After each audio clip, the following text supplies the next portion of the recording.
Hey YouTubers, Chris here from Excellent Styling Replicas. Just bringing you the final on the 1957 Chevy from AMT. I finally got it done, and considering all the crap I went through, it came out pretty sweet, and I'm happy with it. It's not perfect, but well, none of them ever are. You got to let them go sometime. And yeah, I mean, I just think this kit wanted to stay in the box and not be built. Just the whole builder was fighting me the whole way. But I finally showed her who's the boss.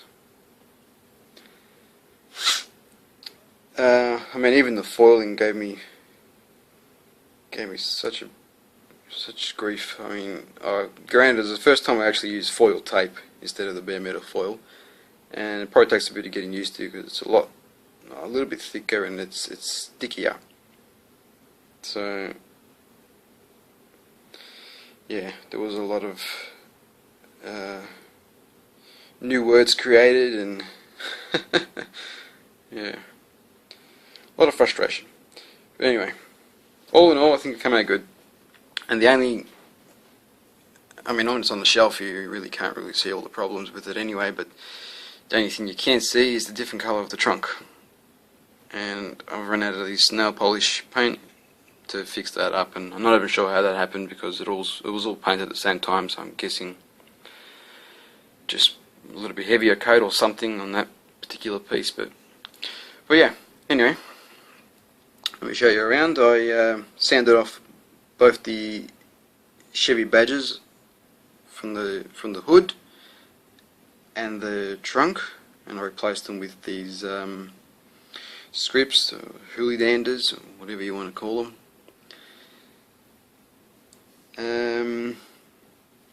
I lowered it as far as it can basically go.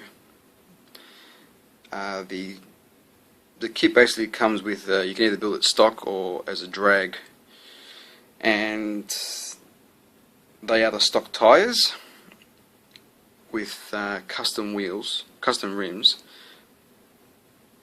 But yeah, as a drag version, you're supposed to put the bigger wheels at the back and keep the stock tyres at the front, which basically made it look like this, and it didn't like that. So they gave you spin. Well, it's an AMT kit, an early AMT kit, so it had a hole through the engine with the metal rod and stuff. So I basically filled up those holes and just took out the front axle and made my own. But anyway, the holes that it gave you to lower it, I sort of went a little bit lower than what they gave you. And the rears, well, the whole rear end was pretty much warped in this one. So I didn't really use the holes that it gave you for that, and I just, again, I just went a bit lower. And yeah, it came out sweet. I'm happy with the stance, it looks good. Yeah, I mean, the chrome work on this, yeah, typical. They always put the mold lines right there. Mold lines. Use this where you can see them. You know, what else would they want to do? You can't put it in a place where it can't be seen. That'd be stupid, wouldn't it? But anyway, maybe one day they'll learn from the Japanese. But enough of me talking crap. As you can see, I put brochures in the back of the parcel shelf. I just think it adds a bit of interest, makes it look better.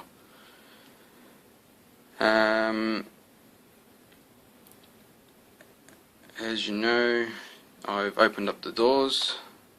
If you've seen my previous vids, opened up the doors, and they actually work pretty nice. It's actually one of the easiest kits I've done to open up doors. Like, just in terms of the way everything lined up inside, just made it easy. I don't know why, it just was. Yeah, as you can see, I'm in very minimal detail. It's not that great, but yeah, like I said, in the end, I'm happy with it. I flocked the interior, chromed the dash, done a two-tone paint job on the inside. I mean, don't need me to tell you that, but yeah, the doors are magnetised. This one just magnetizes a little bit too much. As for the wheels, I gave them like a white line, not a full white wall, just a line around it, and black washed them. Yeah, it's basically just a stocky, just I suppose a mild custom. The trunk, whoop, where you going? Come back. The trunk.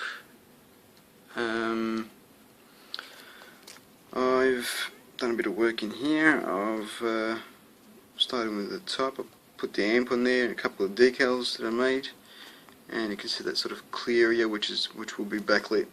It says Pioneer. I got the amps in there, which I might have to redo those decals. They just didn't work out right. But yeah, got the two. Oh, sorry, the amps, the subbies in there. Scratch builder toolbox, and the tire iron, which is there, and that little lizard come with the kit, or whatever he's supposed to be. And I've got no idea what he's supposed to be doing in the kit, but yeah, I just stuck him in the trunk. Thought it was pretty cool. Yeah, I've got the headlights done, lit up, and that little section there that says Pioneer on the top. I've lit that up as well, which I'll show you in a second.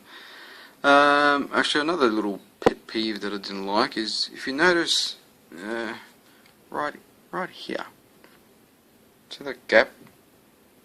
It doesn't fit. It's like too short. But you go on this side,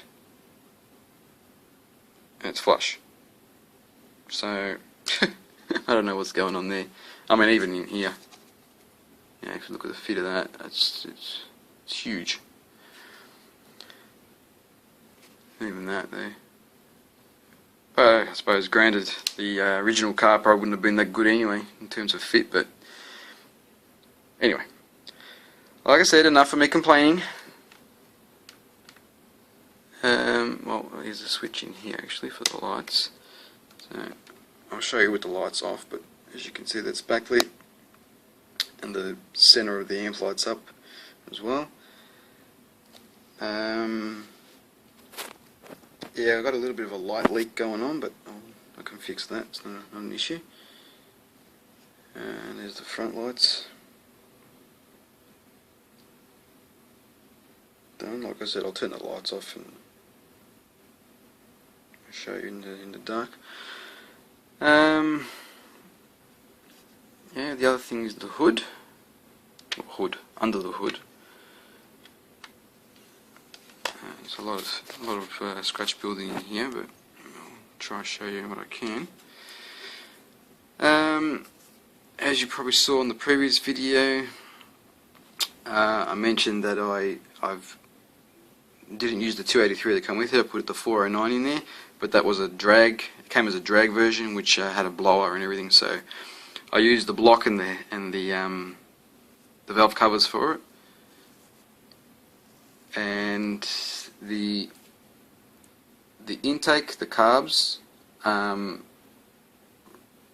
Robert Spike Doors sent those to me, so thank you very much for that. And I scratch built the air cleaner. I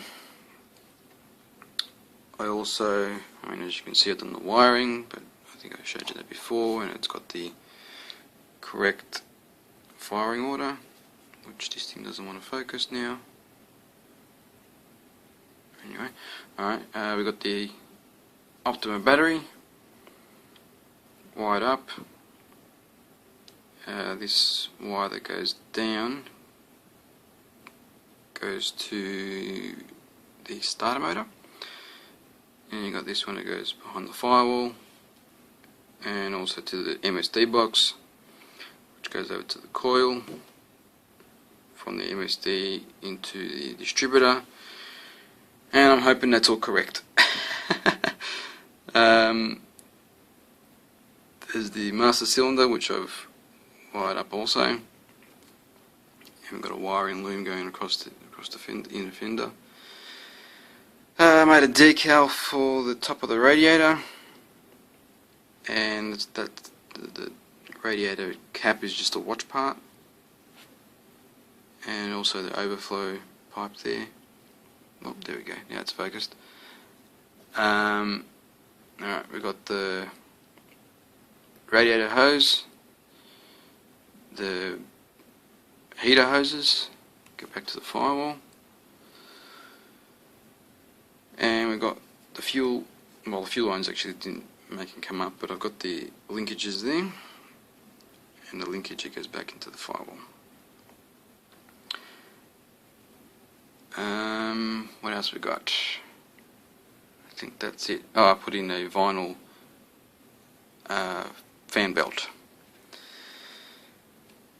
But yeah, I think I've taken photos, and you should be able to see more in the photos, but as for now, I'll leave it at that.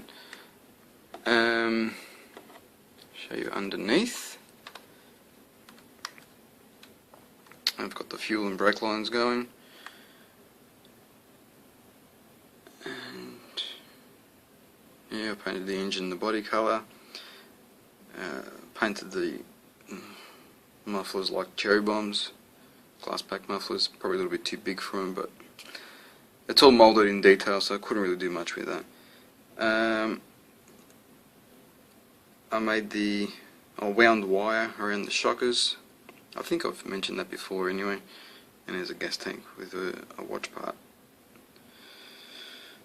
Alright, that's it. Like I said, all in all, I'm happy with it. Came out nice. And considering all the crap that the body went through, it held up good and didn't end up cracking it. I mean, there's a few ticks, and it ain't perfect, but you know, it's gonna have to do. I'm done with it. But yeah, I hope it's all like that and enjoy it. I certainly had a blast with it, even though it took me a few months. But anyway, alright, I'll add some photos to the end. And yeah, I'll see you all later.